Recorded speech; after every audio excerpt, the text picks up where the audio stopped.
99% of this city has been terrorized by 1% of this city.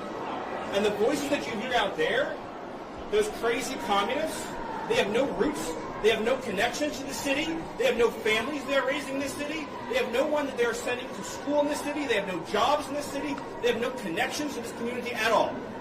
They're the ones who've been advocating for the 1%, the criminals, the killers, the rapists, the drug dealers. And I'm glad they're here today.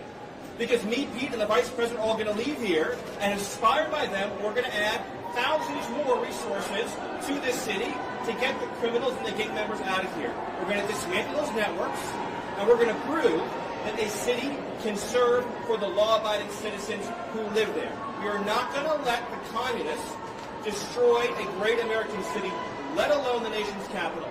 And let's just also address another thing. All these demonstrators that you've seen out here in recent days, all of these elderly white hippies, they're not part of the city and never have been. And by the way, most of the citizens who live in Washington, D.C. are black. This is not a city that has had any safety for its black citizens for generations. And President Trump is the one who is fixing that with the support of the Metropolitan Police Department, the support of the National Guard, and our federal law enforcement officers.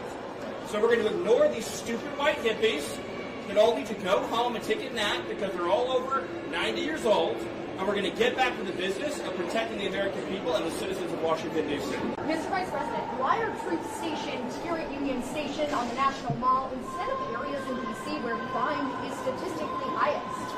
Well, if you've ever been to Union Station in the last few years with your family, you know that crime is actually extremely high right here in Union Station. You have vagrants, you have drug addicts, you have the chronically homeless, you have the mentally ill who harass, who threaten violence, who attack families, and they've done it for far too long. This should be a monument to American greatness. This should be a place where you can come and share a meal or go shopping with your family. It should not be a place where parents of small children are afraid to bring them because, to Stephen's point, we have empowered criminals over the people who actually need public safety in the city.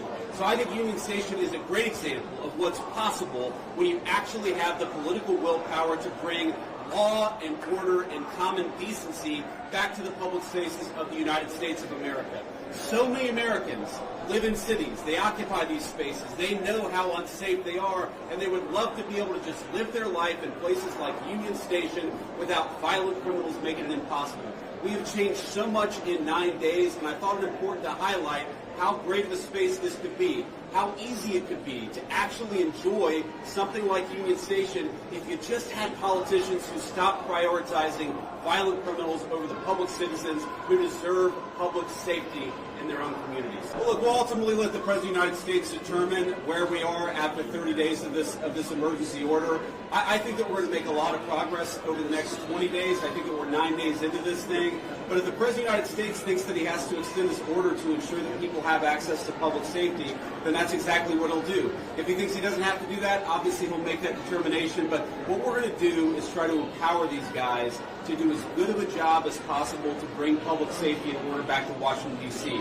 This is the national, cultural, and political capital of the world's greatest nation. And you talk to people, black, brown, white, so many of them are afraid to bring their kids into its public spaces. It's a shame. It's a blight. It actually should make every American ashamed that the world's leading superpower, our national capital, was unsafe for families to walk around at night. That is a disgrace.